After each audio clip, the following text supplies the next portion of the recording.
नमस्कार, आप देख रहे हैं न्यूज़ 18 का डिजिटल प्लेटफॉर्म और मैं हूं आपके साथ जागृति खंतवाल।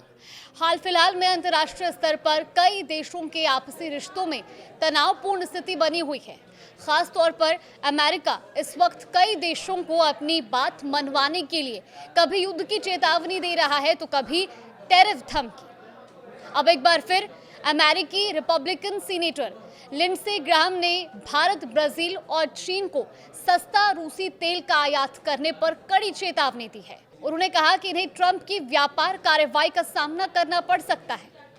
लिंडसे ग्राहम का कहना है कि ट्रंप रूस से तेल खरीदने वाले देशों पर टैरिफ लगाने जा रहा है। दरअसल रूस की रियायती कच्चे तेलों की खरीदारी में इन तीन देशों की हिस्सेदारी करीब 80% है। ऐसे में अमेरिकी सीनेटर ने ये तर्क दिया कि इन देशों का निरंतर व्यापार व्लादिमीर पुतिन की युद्ध नीति को बढ़ावा देता है और यूक्रेन में संघर्ष को समाप्त करने के प्रयास को कमजोर करता है। ग्राहम तो अपने बड़बोलेपन में ये तक कह गए कि अगर भारत, चीन और ब्राजील रूसी तेल खरीदना जारी रखते हैं तो हम उन्हें बर्बाद कर देंगे। जी हां, अपने इंटरव्यू में उन्होंने कहा कि अगर ये देश सस्ता रूसी तेल खरीदते रहेंगे तो हम इन देशों को और इनकी अर्थव्यवस्था को बर्बाद कर देंगे।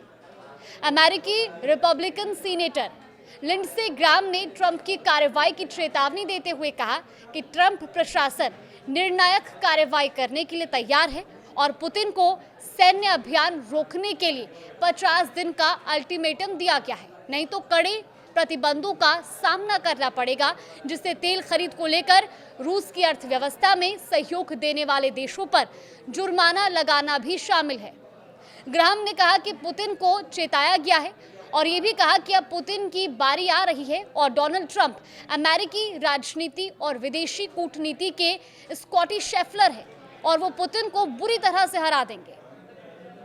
हालांकि रूसी तेल खरीदारों पर 500% टैरिफ लगाने का प्रस्ताव फिलहाल जो ये विधेयक है वो अमेरिकी सीनेट में पेंडिंग है, लेकिन ग्राहम का ये बयान ट्रंप प्रशासन के विदेशी व्यापार और युद्धकालीन फंडिंग पर आक्रामक रुख के तौर पर देखा जा रहा है। साथ ही लिंडसे ने इस बात पर भी जोर दिया है कि अमेरिकी हथियार यूक्रेन को मिलते रहेंगे और ईरान पर इजरायली हमलों के लिए ट्रंप के पिछले सपोर्ट का बचाव करते हुए दावा किया है कि इससे तेहरान की परमाणु महत्वाकांक्षाओं को गहरा धक्का लगा है। देश और दुनिया की तमाम बड़ी खबरों के लिए देखते रहिए न्यूज़ 18।